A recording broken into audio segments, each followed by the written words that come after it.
Friends, આજના શોર્ટ્સમાં don't have, doesn't have અને didn't હેવનો યુઝ સ્પીકિંગમાં કરતા જાણીએ.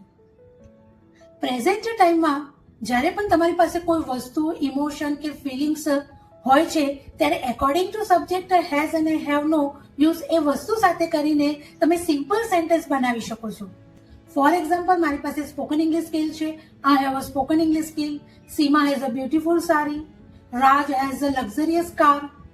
We have a patient and they have a team.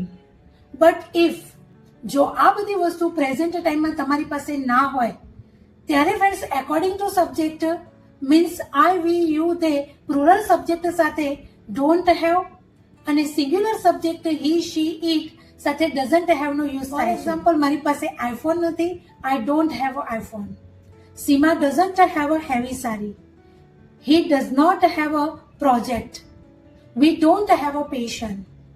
They don't have a business. Now friends, past એટલે કે ભૂતકાળમાં તમારી પાસે કોઈ વસ્તુ, ઇમોશન, ફિલિંગ હતી એના માટે ઓલ સબ્જેક્ટ સાથે હેડનો યુઝ કરવામાં આવે છે. ફોર એક્ઝામ્પલ, મારી પાસે સ્પોકન ઇંગ્લિશ સ્કિલ હતી. I had a spoken English skill. Seema had a beautiful saree. He had a project. We had a patient and they had a business. But if જો friends આ બધું past ટાઈમમાં તમારી પાસે નહોતું ત્યારે પણ ઓલ સબ્જેક્ટ સાથે did not have means didn't હેવનો યુઝ થાય છે. મારી પાસે આઈફોન નહોતું. I didn't have a iPhone. Seema didn't have a beautiful sari. He didn't have a project. We didn't have a patient. They don't have a business.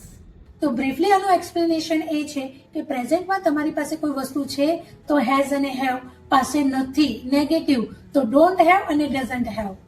પાસ્ટમાં તમારી પાસે કોઈ વસ્તુ હતી ત્યારે ઓલ સબ્જેક્ટ સાથે હેડ અને પાસે નહોતી ત્યારે પણ ઓલ સબ્જેક્ટ સાથે did not have means didn't હેવનો યુઝ થાય છે. તો આ ગુજરાતીના કોન્સેપ્ટ ક્લિયરેશનને ડેલી સ્પીકિંગ સાથે કનેક્ટ કરશો તો you can make a few sentences your self.